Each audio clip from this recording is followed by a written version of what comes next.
Bonjour, je suis Mayolek, je suis Disneyphile. Disney a été générateur de nombreux modèles féminins marquants, n'est-ce pas? En représentant la force de la conviction, la force de l'intelligence, la force de l'ouverture d'esprit, la force de la bonté, la force tout court, on ne peut pas dire qu'il soit en manque de grandes représentantes de la gente féminine chez le studio aux grandes oreilles. Mais une de ces représentantes a tendance à être un chouïa surestimée à mon goût. Et ce au détriment d'un modèle qui mérite bien plus la reconnaissance selon moi. Mais je sens que je vais bien avoir l'occasion de m'étendre là-dessus et d'énerver pas mal de monde. En avant pour Rebelle, qui malheureusement n'est pas un film dérivé des Super Nanas. Le film ouvre sur une excellente introduction qui montre très efficacement l'environnement écossais et le lien entre la petite Mérida et ses parents, comment chacun envisage son éducation et leurs avis respectifs concernant la magie dans ce monde. Mon père ne croit pas à la magie. Il devrait y croire, parce que ça existe. Surtout quand un ours apparaît au beau milieu d'une clairière sans être aperçu avant, parce que ça, c'est de la magie. Approche si tu oses! Et apparemment ça s'est passé sans grand accroc vu que tout va bien dans le futur, mais au moins ça a lancé le carton-titre de façon classe. Donc notre héroïne a grandi. Je suis la princesse. Ah, comment ose-t-elle manger une pomme? J'ai des devoirs, des responsabilités, des obligations. Ma vie entière est planifiée. Et j'ai même pas le droit de sortir après 22 heures. Tu sais, tu vas difficilement à me ranger de ton côté en prenant un ton génial comme ça. Donc oui, Mérida n'est pas contente d'être une princesse parce qu'il y a des tas de règles à suivre. Ouh, je suis tellement triste pour toi qui a la vie de château et qui peut pas faire tout ce qui te chante. Bon, je reconnais qu'un code strict peut être un peu saoulant par moment, mais je viens pas voir un film Pixar pour suivre une ado riche se plaindre qu'elle a trop de responsabilités. Il y a déjà Disney Channel pour ça. Qu'on soit d'accord, ce n'est pas la seule princesse Disney à avoir envie de liberté, et c'est illustré assez joliment par moments. Mais j'ai énormément de mal à comprendre les gens qui crient aux personnages révolutionnaires alors qu'on faisait déjà ça il y a 20 ans. Ah, mais c'est totalement différent avec elle, parce qu'elle sait tirer à l'arc. Wouh! Cela dit, ça reste un personnage très acceptable pour l'instant, contrairement au triplé. J'aurais préféré. Qui êtes-vous? Là aussi, j'aurais préféré. Disney aime bien les triplés en fait. Laissez mon assiette tranquille, bande de rapaces! Non! Les garçons! Mérida a 3 petits frères et... j'ai vraiment besoin de détailler. Ils font des gamineries pas drôles, ils sont chiants, ils se forcent dans l'histoire, voilà. Ton père a quelque chose à te dire. Fergus? Vous savez, il y a des gens qui n'aiment pas la reine Elinor parce qu'elle est trop stricte, parce qu'elle force Mérida à faire ce qu'elle ne veut pas. J'espère que c'est pas un problème d'identification. Mais le truc, c'est que... quel choix elle a? Un royaume est tenu de suivre certaines règles pour perdurer, et vu qu'apparemment aucun mec ne sait faire preuve de maturité pour les faire tenir, ça j'y reviendrai. Elle est toute seule pour s'en charger et doit jouer le mauvais rôle de figure parentale à chaque fois, vu que le roi Fergus ne sait être que le papa gâteau. Ce qui est assez admirable en soi. Elle aurait pu déléguer ce genre de tâche à une préceptrice ou quelque chose du genre, mais elle préfère s'y plier elle-même parce qu'elle pense faire ce qui est le plus important selon elle. Même si certaines traditions à suivre sont très discutables, certes, mais elle reste fidèle aux principes qu'on lui a inculqués, au point d'en oublier d'être une mère au sens plus intime du terme, comme au début du film. Ça rend le personnage sincèrement attachant à sa propre manière, en nous donnant un genre de co-héroïne très particulier, jamais vraiment développé chez Disney avant. Mais bon, elle ne se bat pas, donc... Et puis je suis sûr que pour beaucoup, rien ne justifierait ça. Les lords vont te présenter leur fils comme prétendant pour tes fiançailles. Quoi? Un mariage arrangé.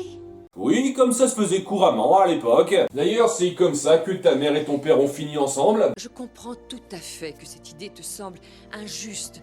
J'ai moi-même eu quelques réserves quand mes parents m'ont fiancée. On a ensuite un moment pas trop mal où la mère et la fille illustrent leur incapacité à communiquer, qui appuie un drame relativement touchant entre elles. Je crois que tu le réaliserais si tu voulais bien. Je crois que vous comprendriez mon point de vue si vous vouliez bien Écoutez. écouter. Puis les prétendants arrivent et... ce sont des putains de blagues. Mon seul et unique fils, qui a été assiégé. Oh, donc ça t'aurait pas tant dérangé que ça de te marier si ça avait été un grand mec beau et baraqué en fait. Et comme évidemment on a affaire à des gros barbares débiles, ça finit en pugilat. Allez-y, attaquez-les. Juste une question, si c'est comme ça que vous dépeignez les clans, pourquoi j'en aurais quelque chose à foutre de la paix entre eux? Il faut un tournoi pour décider qui épousera Mérida, et cette dernière décide de la jouer le Kid et le Roi. Vous connaissez pas? C'est normal, dites-vous juste que c'est pas une idée super originale. En concourant pour sa propre main, mais ça n'a pas l'air de convaincre sa mère. Vous êtes un monstre. Voilà ce que vous êtes. Mérida! Je ne serai jamais comme Non, vous. ne fais pas ça! Je préférerais mourir plutôt que d'être comme vous. Toi, ce soir, tu vas être privé de tes airs. Elle applique donc la loi du talion.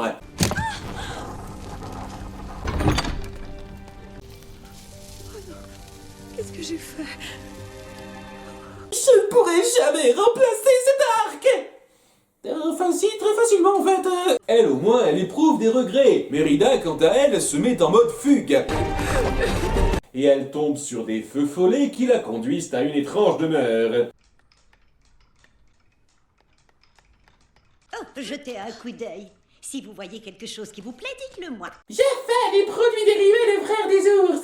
On a alors tout un délire sur cette sorcière qui nie en être une. C'est ridicule. Le bois ne peut être imprégné de pouvoirs magiques. Je le sais, je suis une sculptrice. C'est pas particulièrement drôle et ça sert à rien vu que Mérida le découvre en 5 secondes. Vous allez changer mon destin. Je veux la voir. Mon problème, c'est ma mère. Et bien entendu, elle a sur elle un collier de très grande valeur pour lui permettre d'acheter tout ce qu'elle veut. Je veux un sort qui change ma mère pour que change mon destin. D'accord, jusqu'à présent, Mérida était un personnage tout à fait correct. Rien d'extraordinaire sur le principe, mais suffisamment sympathique pour qu'on s'attache un peu à elle. Et je comprends aisément sa peine par rapport au mariage qu'on lui force. Mais c'est avec ce passage qu'elle commence à devenir légèrement conne et franchement détestable. Déjà, le fait qu'elle formule le sort qu'elle souhaite de la façon la plus générique possible sans se renseigner sur sa spécificité après coup. Vous êtes sûr qu'en donnant ce gâteau à ma mère, ça va changer mon destin? Faites-moi confiance. C'est un niveau de bêtise assez élevé, je trouve. Mais le pire, c'est que... elle est prête à changer la personnalité de sa mère, ses convictions, son état d'esprit, sans hésitation. Je reconnais que c'est le genre de scénario que j'aime beaucoup voir en hentai, mais pas autour d'une héroïne Disney. Je ne peux pas une seconde tolérer cette décision. Mérida devient direct une sale garce par ce choix. Dites ce que vous voulez sur Ariel qui suit un peu ses lubies d'adolescente, au moins ses décisions ne l'affectent qu'elle directement. Si les choses tournent mal après coup, c'est parce qu'on l'a manipulée, mais Mérida n'a pas cette excuse. Toutes les merdes qui se produisent après ça sont directement de sa faute. La première fois que j'ai vu ce film, je pensais vraiment qu'elle allait dire merde au système en vivant hors du château par ses propres moyens pour prouver quelque chose. Ça aurait créé un drame autour de sa famille qu'elle a laissé et vraiment aidé à faire évoluer leurs mœurs, en nous montrant ainsi une vraie femme forte. Mais là, non, je peux pas éviter ma vie de château, j'ai qu'à faire un lavage de cerveau à ma mère et tout ira bien. Vous parlez d'une héroïne, et je sais qu'elle finit par le regretter à la fin, mais ça n'excuse pas tout. Enfin bon, en marchant quelques pas, Mérida se retrouve loin de la chaumière avant que la sorcière lui donne une information importante. Parce que magie des besoins scénaristiques. Elle fait donc bouffer son gâteau magique au pouvoir très vaguement défini à sa mère en laissant les restes sur la table. Je suis sûr que ça n'aura aucune conséquence. Et pour le moment, ça n'a l'air que de la ballonner. Rassurez-vous, nous vous donnerons une réponse. Dans les plus brefs délais. Ce film a reçu l'Oscar du meilleur film d'animation. Devant les mondes de Ralph. Surtout, prenez tout le temps qu'il vous faut pour vous rétablir, mère. Et alors, peut-être que par la suite, vous aurez changé d'avis à propos du mariage? Je viens de rendre ma mère malade et c'est la seule chose qui m'intéresse. Je suis une héroïne tellement attachante. Et c'est là que le changement finit enfin par s'opérer. Tu jamais vu donc Bref, elle le vit relativement mal. Cette sorcière de malheur m'a menti à propos de ses pouvoirs. Ce n'est pas ma faute. Je ne lui ai pas demandé de vous transformer en ours. Je voulais seulement qu'il vous change. Oui, c'est clairement la reine Elinor la plus à blâmer dans cette histoire. Bon, un truc que j'aime bien quand même, c'est le fait qu'elle essaye de rester distinguée dans cette forme. Ça m'a fait sourire à de nombreux moments.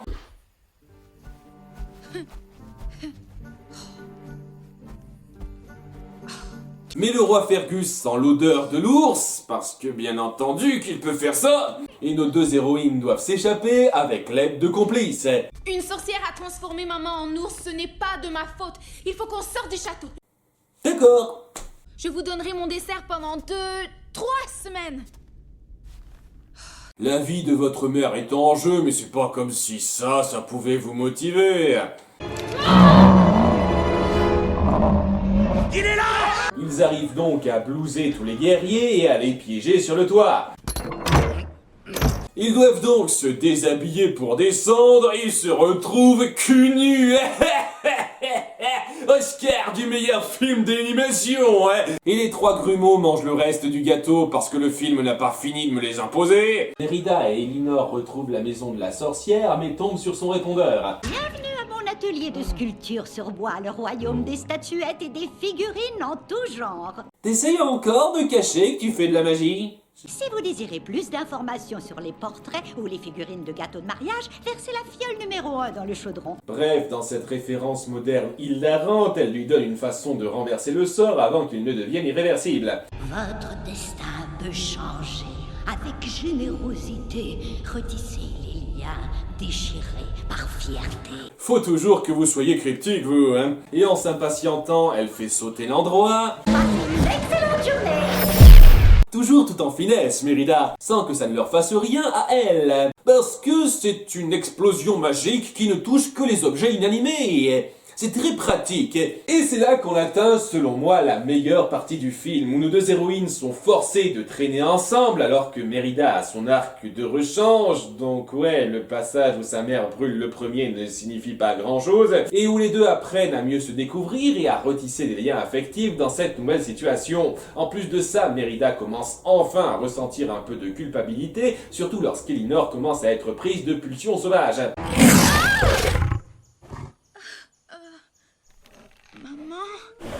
Ça rajoute une tension et un vrai poids aux enjeux car Mérida risque de perdre sa mère complètement.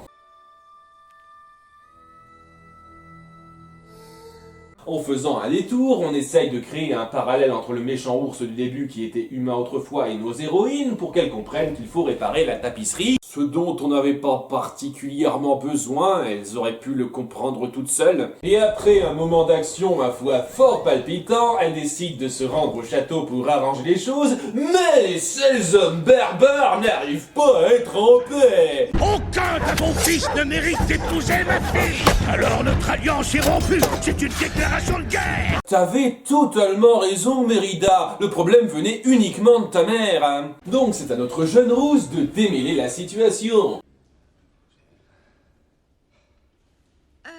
Et y a pas que Mérida qui regarde dans cette direction, on devrait la voir là. Son bras dans la guerre et le chaos. Non, sérieusement les gars, elle est juste en face de votre champ de vision, vous devriez voir que cet ours bouge. Et il est passé où ton super flair, Fergus? Excusez-moi, je me suis laissé distraire par la stupidité de la mise en scène. Qu'est-ce que notre héroïne va dire donc pour arranger tout ça? Lorsque des envahisseurs menaçaient de débarquer sur nos rivages, vous vous êtes toujours alliés pour défendre notre terre. Vous vous êtes battus les uns pour les autres.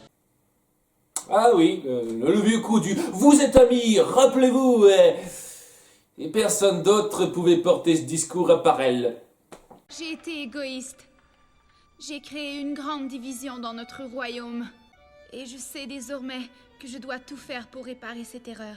Ah, super. Et donc, pour le mariage, ça veut dire... Nous devons être libres de d'écrire notre propre histoire et de suivre notre cœur.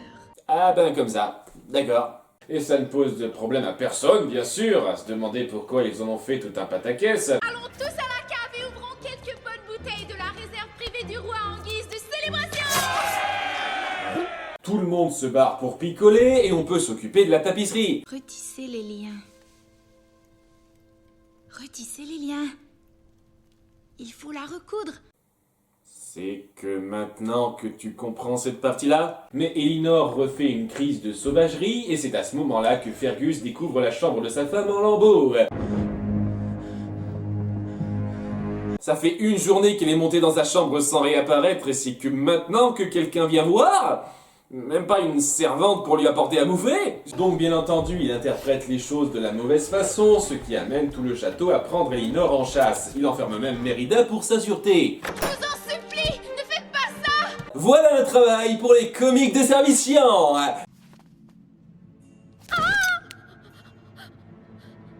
Prenez la clé.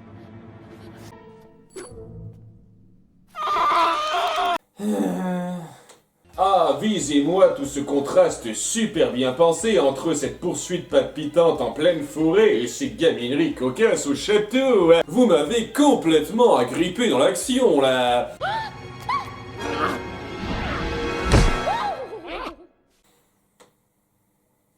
Oscar du meilleur film d'animation, hein. Bien, Mérida est libérée, délivrée et arrive à pister les cavaliers de nuit parce qu'elle est super fortiche. Bon, elle est aidée par les feux follets à la fin, histoire de dire, et parvient à sauver sa mère in extremis. Mais c'est là que... Ah oui, j'avais oublié que t'existais, toi.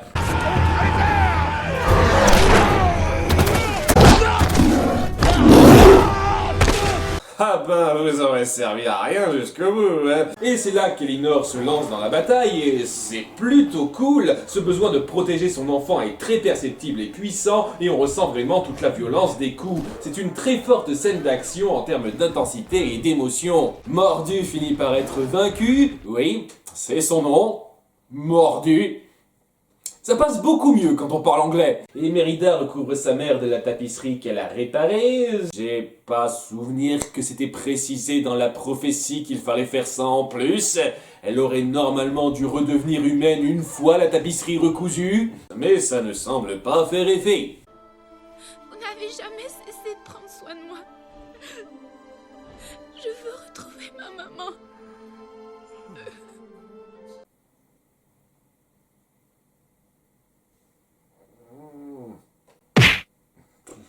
Bien évidemment, tout s'arrange, la vie se poursuit sur de nouvelles bases plus saines et youpi tralala. J'ai des problèmes importants avec ce film. Il y a de nombreux moments gaguesques très ennuyeux, quelques décisions de personnages vraiment désagréables, quelques dénouements un peu faciles, et surtout, désolé de sortir cette carte, mais je trouve ce film légèrement sexiste. Tous les mecs sont des abrutis qui ne savent que se battre et pas réfléchir, et on leur donne à tous l'occasion de briller par leur manque de finesse et d'attrait quelconque. J'aurais bien envie de saluer le film d'avoir décidé de garder notre héroïne célibataire, chose qu'un autre film Disney sorti un an plus tard aurait pu se permettre, mais avec de telles ahuries physiquement comme mentalement, l'idée qu'elle se mette avec un seul d'entre eux à la fin ne m'aura même pas effleuré l'esprit une seule seconde. Mais à côté de ça, l'intrigue autour de nos deux héroïnes centrales est plutôt bien faite. Même si elle est très mal amenée par moments, je ne peux pas nier que cette relation mère-fille est globalement très touchante et évolue bien vers un compromis satisfaisant où chacune doit comprendre le point de vue de l'autre. J'apprécie particulièrement l'arc d'Elinor qui est un personnage de mère qu'on a vraiment très peu exploré chez Disney. Le tout ponctué de bons moments d'action et d'atmosphère très efficaces, ça nous donne une œuvre pas mal. Je vous recommande davantage la VO qui, avec ses accents écossais prononcés, donne un vrai petit cachet au film. I'll be shooting for my own hand. Curse this dress. Don't you dare loose another arrow! Mais c'est loin de justifier la super popularité de Mérida pour moi, même si elle se rattrape à la fin. D'ailleurs, en parlant de rédemption, je vous donne rendez-vous la prochaine fois pour un nouveau top 10 à ce sujet. C'était Mayolak, et n'oubliez pas d'être Disneyphile.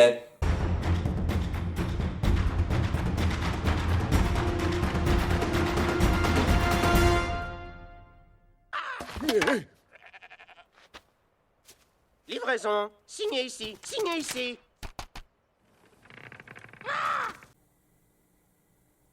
Et sinon, t'essayes toujours de cacher que t'es une sorcière?